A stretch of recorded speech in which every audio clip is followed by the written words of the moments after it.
అందరికీ నమస్కారం అండి. అంటే చిన్నప్పటి నుంచి ఏదో చెయ్యాలి చెయ్యాలి అని పరిగెట్టానండి. స్టిల్ నా వయసు 56 సంవత్సరాలు.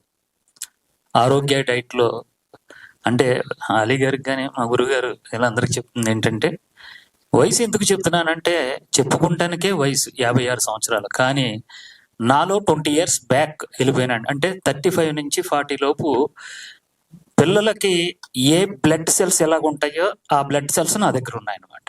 అంటే చెప్పుకుంటానికే వయసు. మన ఆహార విధానాన్ని చక్కగా మార్చుకుంటాం అంటే మనం ఎన్ని సంవత్సరాల నుంచి చాలా హ్యాపీగా ఉంటాం.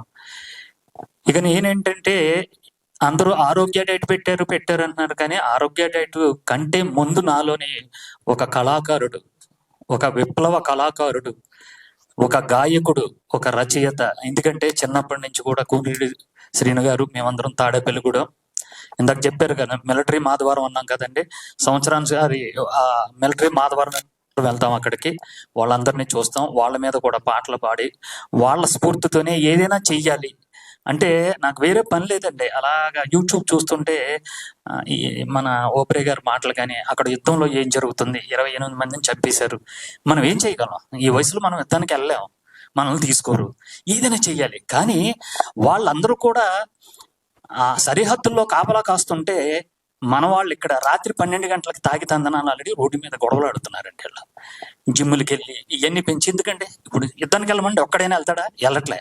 వీళ్ళందరినీ ఆదర్శంగా తీసుకొని వీళ్ళందరికీ కూడా ఒక స్ఫూర్తినివ్వాలి. అసలు మనం ఎక్కడున్నాం, చావు బతుకుల మధ్యన చూడండి. ఒక్కటే చెప్తున్నానండి, డబ్బున్నవాడు కొడుకు ఎవరు కూడా మిలిటరీకి వెళ్ళట్లేదండి.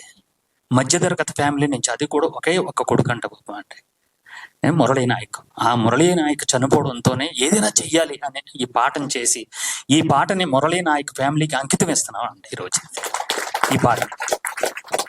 అంతే, ప్రతి భారతీయుడు కూడా ఒక్కసారి ఆలోచించండి, మన దేశానికి ఏం చేసాం. నా వరకైతే నేను ఒకటి చెప్తున్నానండి, సరిహద్దుల్లో మన దేశానికి వాళ్ళు కాపలా కాస్తున్నారు. మన భారతదేశంలో ప్రతి ఒక్కరు కూడా ఆరోగ్యం మీద నేను కాపలా కాస్తున్నానండి.